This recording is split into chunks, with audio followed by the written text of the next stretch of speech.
তিন ব্যক্তি এমন আছে যাদের সালাত আল্লাহর কাছে গৃহীত হয় না।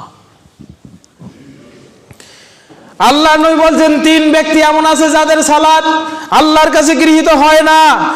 এক নম্বর, মান তাকাদ্দামা কওমান ওয়া হুম লাহু কারিহুন, ওই ইমামের সালাত আল্লাহর কাছে গৃহীত হয় না যে ইমামকে তার মুসাল্লিরা পছন্দ করে না। দ্বিতীয় নম্বর ব্যক্তি হলো ওয়া রাজুলুন আতাস সালাত দিবারান, ওই ব্যক্তির সালাত আল্লাহর কাছে যায় না যে ব্যক্তি দিবারে সালাত আদায় করে। আর দিবার হলো আনতা আইয়াতিয়াস সালাতা বিআখির ওয়াক্তিহা আও আনতাফুতিহা, ওই ব্যক্তির সালাত আল্লাহর কাছে গৃহীত হয় না যে ব্যক্তি সালাতের একেবারে শেষ সময় সালাত আদায় করে, সালাতের ওয়াক্ত ছুটে যাওয়ার পরে সালাত আদায় করে, ওই ব্যক্তির সালাত আল্লাহর কাছে গৃহীত হয় না। আর একটা হলো ওয়া ইমরাতুন সাখাতাত আলাইহি বালাহা বাতা লাইলাতান ওয়া সাখাতা আলাইহি আলাইহা বালাহা, ওই মহিলার সালাত আল্লাহর কাছে গৃহীত হয় না যে মহিলা রাত্রিতে ঘুমায়, সালাত আদায় করে কিন্তু তার স্বামী তার উপরে নাখোশ হয়ে ঘুম পাড়ে, তার স্বামী তার বেটার হাফ তার উপরে নাখোশ হয়ে রাত্রি যাপন করে, আর সে যদি সারা রাত সালাত আদায় করে, ওই মহিলার এক ওয়াক্ত সালাত একটা সাজদাও আল্লাহর কাছে গৃহীত হবে। আমার মায়েরা সাবধান, আল্লাহ নবী অপর হাদিসে বলছেন সালাসাতুন লা তুকবালু সালাতুহুম আলা রুসিহিম, তিন ব্যক্তির নামাজ মাথার উপরে উঠে না। এক নম্বর আব্দুন আবেক, ওই গোলাম যে তার মুনিবকে ফাঁকি দিয়ে অন্যত্র চলে গেছে, ওই গোলামের সালাত আল্লাহর কাছে কবুল হবে না। ওয়া ইমামুন আওমাকা আম্মা কওমান ওয়া হুম লাহু কারিহুন, ওই ইমামের সালাত গৃহীত হবে না যে ইমামের প্রতি তার তার মুক্তাদিগণ নাখোশ। ওয়া ইমরাতান বাতা লাইলাতান ওয়া ইমরাতান সাল্লা লাইলান ওয়া বালাহা বাতা ওয়া আলাইহা সাকিতুন, আর তার স্বামী তার উপরে নাখোশ হয়ে আছে অথচ সেই মহিলা সারা রাত সালাত আদায় করছে, তার সালাত আল্লাহর কাছে গৃহীত হবে না। আমি যে কারণে হাদিসটি শোনালাম ওয়া রাজুলুন আতাস সালাতা দিবারান, ওই ব্যক্তির সালাত আল্লাহর কাছে গৃহীত হয় না যে তার সালাতে ওয়াক্ত শেষ। সমস্ত নবীদেরকে আমি করেছিলাম, বানিয়েছিলাম আইম্মাতান ইয়াহদুনা বিআমরিনা, তারা হবে আমার আদেশ বাস্তবায়নের ইমাম। কার আদেশ বাস্তবায়নের ইমাম? আল্লাহর আদেশ বাস্তবায়নের ইমাম হবে নবীগণ। এরপরে আল্লাহ বলেন ওয়া আওহাইনা ইলাইহিম, তাদেরকে আমি ওহী দিলাম, প্রত্যাদেশ দিলাম, আদেশ দিলাম ফিলাল খায়রাত, যে পৃথিবীর জমিনে তোমরা ভালো ভালো কাজগুলো করবে, ওয়া ইকামাস সালাত, নামাজ প্রতিষ্ঠা করবে, ওয়া ইতাআজ যাকাত, যাকাত প্রতিষ্ঠা করবে, ওয়া কানু লানা আবিদিন, আর আল্লাহ বলেন সব নবী ছিল আমার ইবাদত গুজার। তবে নবীদের যে মৌলিক কাজ সেটা হলো আল্লাহর আদেশ বাস্তবায়ন করা, এরপরে যে কাজ সেটা হলো সালাত প্রতিষ্ঠা করা, এরপরে মালি ইবাদত হিসেবে যাকাত দেয়া। পৃথিবীর সব নবী ছিলেন সালাতের পাবন্দ, সালাত প্রতিষ্ঠাকারী। সেই আল্লাহ বলছেন সব নবীর উপরে সালাত দিলাম, কিয়ামত পর্যন্ত যত মানুষ পৃথিবীর জমিনে আসবা সব মানুষের প্রতি আমার আদেশ ওয়ামুর আহলাকা বিস-সালাতি ওয়াসতাবির আলাইহা, ওয়ামুর আহলাকা বিস-সালাত, নিজে সালাত কায়েম করো, তোমাদের পরিবার পরিজনকে সালাতের আদেশ দাও, ওয়াসতাবির আলাইহা, নিজে সালাতের উপরে ইস্তেকামাত থাকো। লা নাসআলুকা রিজকা নাহনু নারযুকুকা, আমরা তোমার কাছ থেকে রিজিক চাই না, আমি তোমার কাছ থেকে রিজিক চাই না, বরং আমি আল্লাহ তোমার রিজিক দাতা। সালাত আদায় করলেই তার রিজিকের কমতি হয়ে যাবে, এই ভয় মানুষের আছে না নাই? সালাত আদায় করে কিষান, তাই মুনিব তাকে কাজে নেয় না। এর মতো কপাল পরা দুর্ধর্ষ অহংকারী বেঈমান জাতি পৃথিবীর জমিনে আর একটাও হয় না। এজন্য কিষান মানুষ শুক্রবার কাজ করাই বন্ধ করে দিয়েছে। বিচার দেয় হুজুর সারাদিন দিনে 5 বার মসজিদে যাইতে পারি না, 5 ওয়াক্ত নামাজ হয় না, অন্যের বাড়িতে কাজ করি, কিন্তু শুক্রবার ওই যে মসজিদে হুজুর ওয়াজ করেছে কোন ব্যক্তি যদি 3 জুমা পর পর সালাত আদায় না করে জুমার সালাত, তাহলে ওই ব্যক্তিটি মুনাফিক হয়ে যায়, তার সাক্ষ্য আর সমাজে চলে না। এই ওয়াজ শোনার পরে ওরা এখন মনে করে শুক্রবারও যদি নামাজে না যায় তাহলে তো আমি একে বেঈমান আবার মুনাফিক। আবার শুক্রবার যদি মসজিদে আসে, যার বাড়িতে কাজে যায়, সে আবার বলে মসজিদে যাওয়া যাবে না। নিজে আবার ইমানদারি সুফি দরবেশের বড়াই করে, কিন্তু যাকে কাজে লাগালো তাকে সালাতে আসতে দেয় না। এজন্য ওই খ্রিস্টান মানুষটা কষ্ট হলেও শুক্রবার অন্যের বাড়িতে কাজে যায় না, জুমাতে আসার চেষ্টা করে। শুক্রবার ওই লোকটা খাবে না, আল্লাহ তো তাকে সম্পদ দেয়নি, তো কি খাবে সে?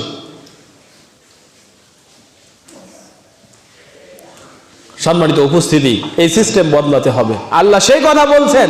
আমি এই আয়াত নিয়ে যখন চিন্তা করেছি, দেখতে পাইছি যে আল্লাহ কেন এই কথা বললেন। সূরা তাহার 132 নম্বর আয়াতে, ওয়া আমুর আহলাকা বিস-সালাতি ওয়াসতাবির আলাইহা, তুমি সালাত, তোমার সন্তান পরিবার পরিজনকে সালাতের আদেশ দাও, নিজে সালাতের উপরে প্রতিষ্ঠিত থাকো।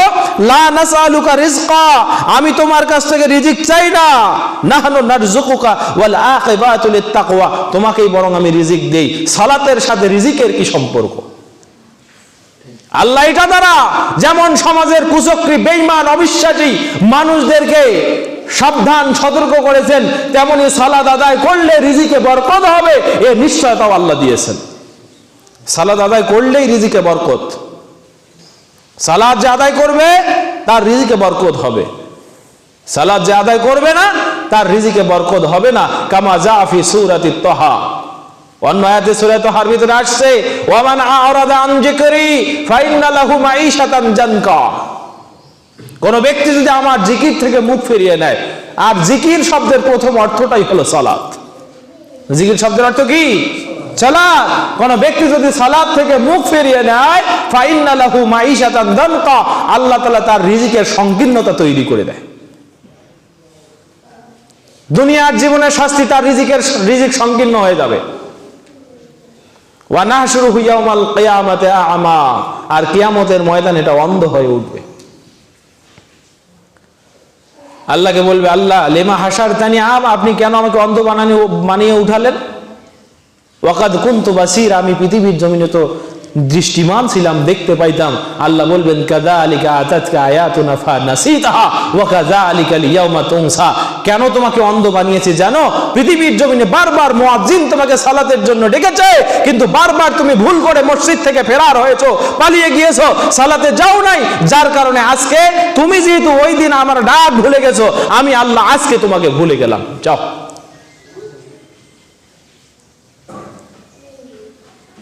সম্মানিত উপস্থিতি, এজন্য বলছি সালাত ত্যাগ করার বিষয় নয়, বরং সালাত ধরে রাখার বিষয়।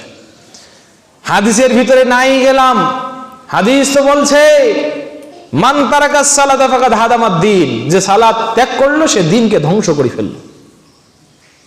সালাত আদায় যে করে না, মুহাদ্দিসিনে কেরাম বলছে তাকে তোমরা কাফের বলো। তার কারণ রাসূল বলেছেন তাকে কাফের, তুমিও বলো তাকে কাফের। সালাত যারা আদায় করে না সে কাফের। ওর বাবা যদি হাজী হয়, ও মা যদি আলেমা হয়, হাজী হয়, সমাজের একেবারে বড় মুসলমানের খাতায় যদি তাদের নামও থাকে, ওই সন্তান যদি সালাত আদায় না করে, বাবার উচিত হবে তাকে কাফের বলে সম্বোধন করা, মায়ের উচিত হবে তাকে কাফের বলে সম্বোধন করা, গোটা সমাজের মুসলমানদের উচিত হবে তাকে কাফের বলে সম্বোধন করা। বলবেন হুজুর ফতোয়া তো এবার গরম হয়ে গেল। ফতোয়া তো গরমই, যে নামাজ আদায় করে না সে কট্টর কাফের।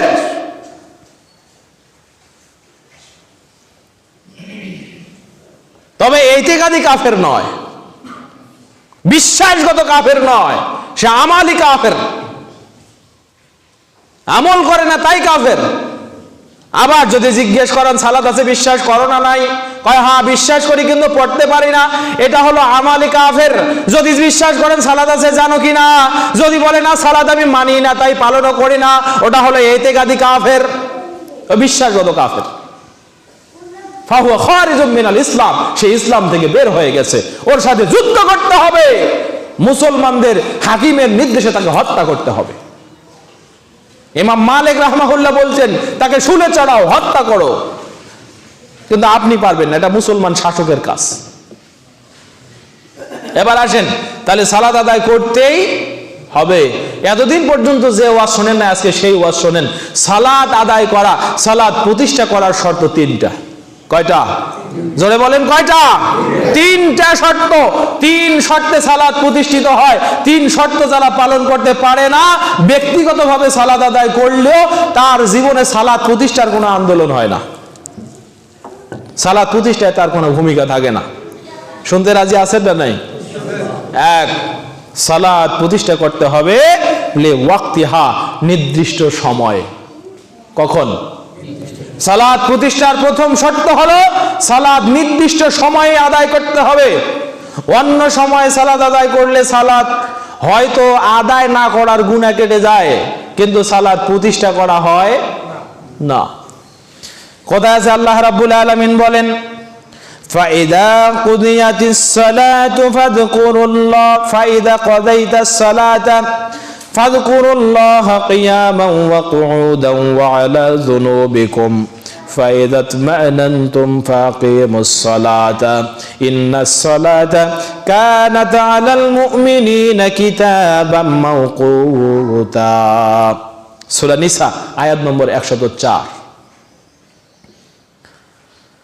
আল্লাহ তাআলা বলেন, ইন্নাস সালাতা কানাত আলাল মুমিনিনা কিতাবাম মাওকুতা।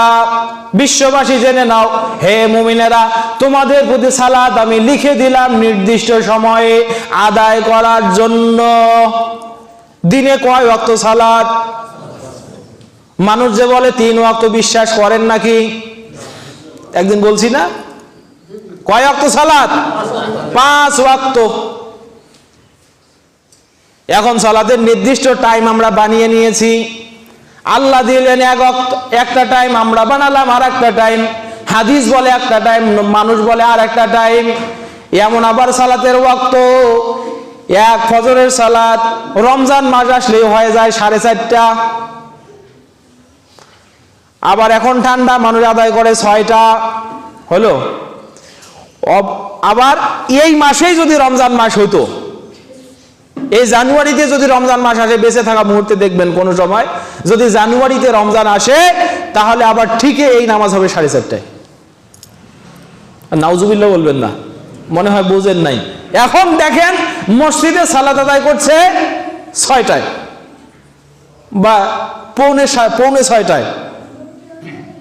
তাহলে একই নামাজ কোন সময় আসলো 4:30টায়। রমজান মাসে কি ফজরের সালাত স্পেশাল টাইম নিয়ে আসে নাকি? হযরত আয়েশা রাদিয়াল্লাহু তাআলা আনহা বলছেন, আমরা ফজরের সালাত আদায় করতাম, হ্যাঁ, তারপরে ওয়াজাহাবনা মুতালাফিয়াতিন বিমুরুতিহিন্না লা ইউরাফনা বিগালাসিন। ফজরের সালাতের যখন কি বলে সালাম ফিরতো, আমরা সালাম ফেরার সাথে সাথে মসজিদ থেকে বের হয়ে যাইতাম। আমাদেরকে রাস্তায় কেউ চিনতে পারতো না। আমরা রন্নায় আবৃত ছিলাম এবং অন্ধকার থাকার কারণে আমাদেরকে কেউ চিনতে পারতো না।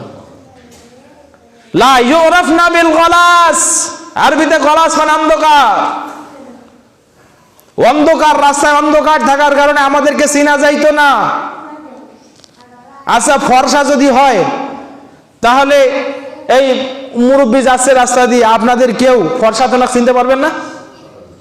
আয়েশা রাদিয়াল্লাহু বলছেন, আমরা রাস্তা দিয়ে যাইতাম, আমাদেরকে অন্ধকার থাকার কারণে মানুষ চিনতে পারতো না, অথচ রাসূলের পিছনে ফজরের নামাজ আদায় করে বের হতাম। সুবহানাল্লাহ বলবেন না? তা হাদিস কি বলছে? আল্লাহ রাসূল সাহেব অন্ধকারে সালাত আদায় করছেন নাকি আলোতে? কোথায়? আর আপনি আমি যে 6টার সময় পড়ছি, তাহলে হলো ইন্নাস সালাতা কানাত আলাল মুমিনিনা কিতাবাম মাওকুতা। নিশ্চয় নামাজ মুমিনদের জীবনে লিখে দেওয়া আছে নির্দিষ্ট সময়ের মধ্যেই। নির্দিষ্ট সময়ে সালাত আদায় করতে হবে। যখন লোকটা খুশি হয়ে বাড়ির দিকে যাচ্ছে, তখন বলছে, ইয়া ফুলান হাল তাসমাউন নিদা বিস সালাত, তুমি কি মসজিদে মুসাল্লির আজান, মুয়াজ্জিনের আজান শুনতে পাও? বলছে, নাম ইয়া রাসূলুল্লাহ, হে আল্লাহর নবী, হ্যাঁ আমি মসজিদ থেকে আজান শুনতে পাই। তখন আল্লাহ রাসূল সাল্লাল্লাহু আলাইহি ওয়াসাল্লাম বললেন, ফাআজিব ফাআজিব ফাআজিব, তোমার উচিত হবে মসজিদে এসেই সালাত আদায় করা। কল্পনা করেন একজন অন্ধ ব্যক্তি বৃষ্টি হতে পারে, রাতের ঘোর অন্ধকার, রাস্তায় কোনো কষ্টদায়ক কাটা থাকতে পারে, পোকামাকড় থাকতে পারে, আরবের কোনো হিংস্র জন্তু রাস্তায় অবস্থান করতে পারে। আল্লাহর নবী বলছেন, হ্যাঁ তুমি যেহেতু বললা তুমি অন্ধ মানুষ, তুমি বাড়িতে সালাত আদায় করতে চাও, যাও তোমাকে অনুমতি দিলাম। পরক্ষণে আল্লাহর নবী বলছেন, ইয়া ফুলান হাল তাসমাউন নিদা লিস সালাত, হে আল্লাহর বান্দা তুমি কি মসজিদে মুয়াজ্জিনের আযান শুনতে পাও কিনা? ব্যক্তিটি বলছে, হ্যাঁ ইয়া রাসূলুল্লাহ, হ্যাঁ আমি মসজিদে মুয়াজ্জিনের আযান শুনতে পাই। আল্লাহর নবী বলছেন, ফাআজিব, তুমি মুয়াজ্জিনের আযানে সাড়া দাও, মানে মসজিদে এসে সালাত আদায় করো, তোমার জন্য বাড়িতে সালাত আদায় করা জায়েজ নেই। এবার বলেন, মুহাজির পাড়া মসজিদের ডাক আপনার কানে যায় কি যায় না? যায়। 18 জন মসজিদের আজান আপনার কানে আসে কি আসে না? আশপাশ আরো কতগুলো মসজিদ, যেই মুহূর্তে ফজরের আজান হয়, যেই মুহূর্তে জোহরের আজান হয়, যেই মুহূর্তে আসরের আজান হয়, মাগরিবের আজান হয়, এশার আজান হয়, একটা পাগলও বুঝতে পারে যে এই আজান হচ্ছে। তবু বাংলার মুসলমানের ঘুম ভাঙে না। মসজিদ থোড়াই কেয়ার করে। আবার কত সুন্দর মসজিদ, এই মসজিদ নিয়ে বাহাদুরির শেষ নাই। কত সুন্দর মসজিদ, এই মসজিদ নিয়ে বাহাদুরির শেষ নাই। অথচ আল্লাহর কসম করে বলছি, এই মসজিদ আপনার বিরুদ্ধের সাক্ষী। এই মসজিদের এই প্রতিটা বালুকণা, বিন্দু বিন্দু বালিকণা সবটাই আপনার জীবনের জন্য কিয়ামতের ময়দানে আপনার বিপরীতে সাক্ষী দেবেই দেবে, আল্লাহর ওয়াদা। প্রমাণ চান 99 নম্বর সূরায় জিলজাল মাঝখানের 5 নম্বর আয়াতটি পড়ে দেখেন। পৃথিবীর প্রতিটি ধূলিকণা আপনার পক্ষের কিংবা বিপক্ষের সাক্ষী।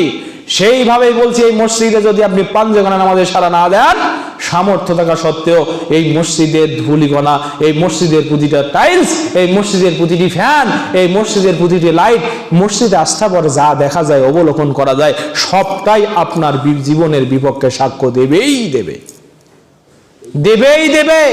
এটা আল্লাহর কথা, আমি বানিয়ে বলছি না, আল্লাহ বলেছেন। তাহলে আরো অনেকগুলো হাদিস আছে, আমি বলছি না, এই একটি হাদিস থেকে আপনাকে বোঝাতে চেষ্টা করলাম আপনার সালাত প্রতিষ্ঠিত হবে জামাতে নাকি একা একা। কোথায়? জোরে বলেন, কোথায়? জামাতে।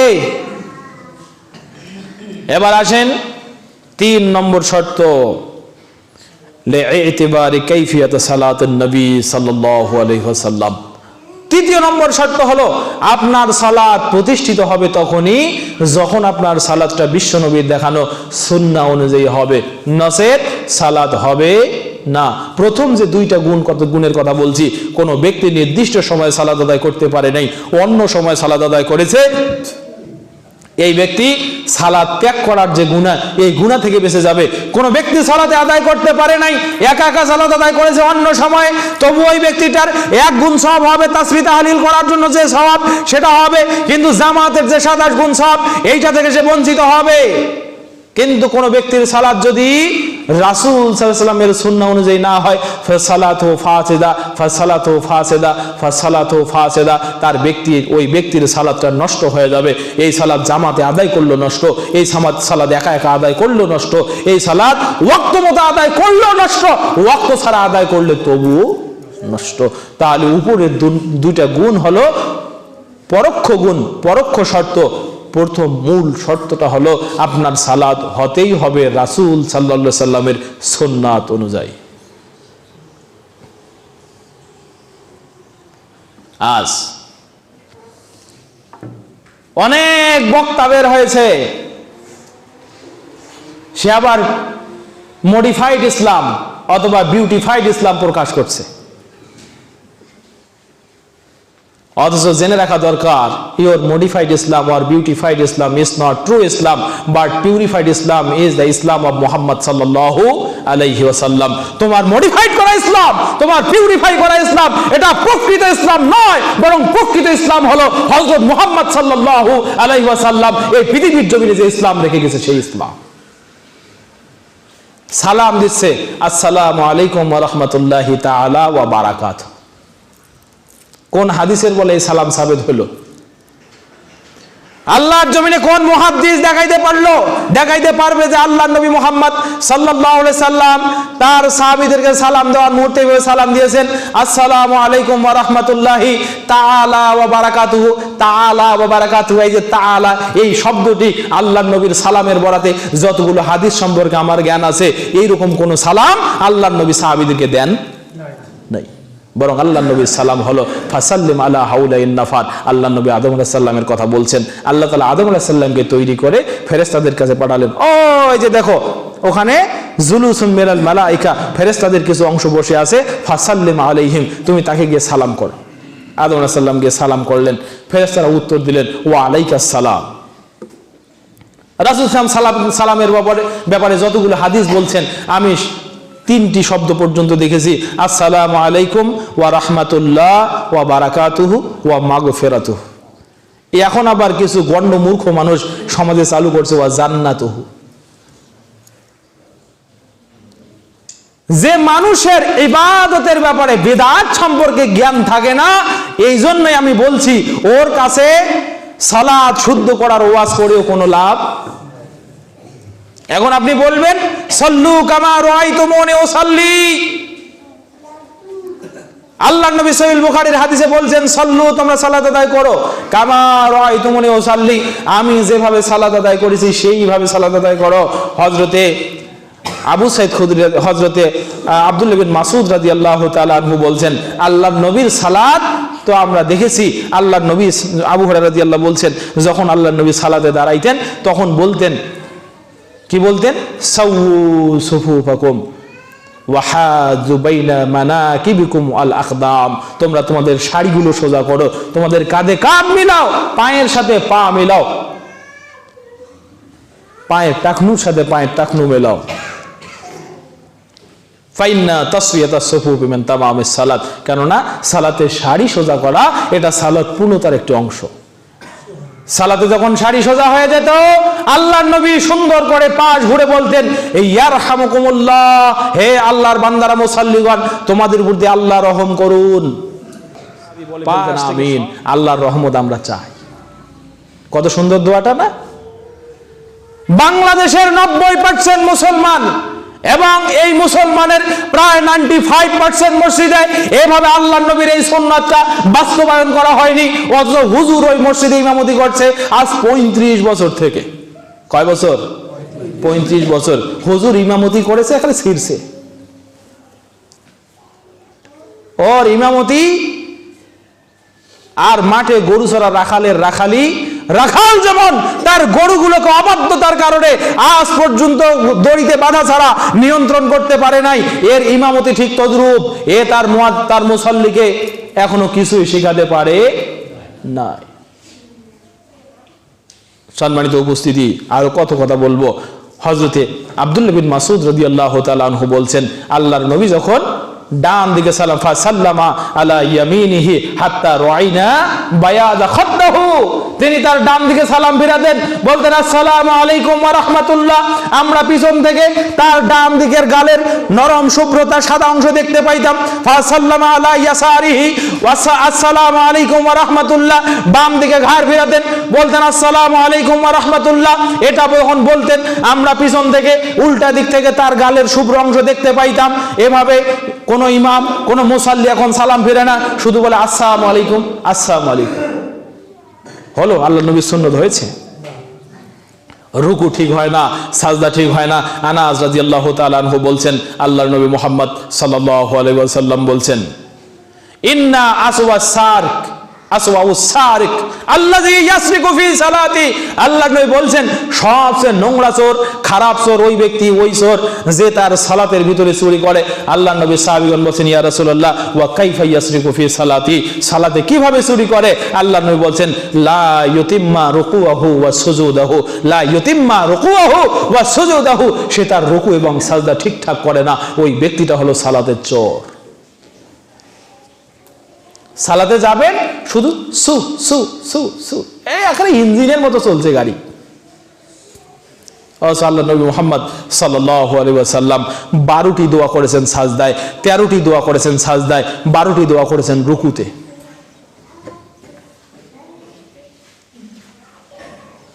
সালাত দেখবেন কি 2 রাকাত সালাত আদায় করতে ও 6 রাকাত শেষ।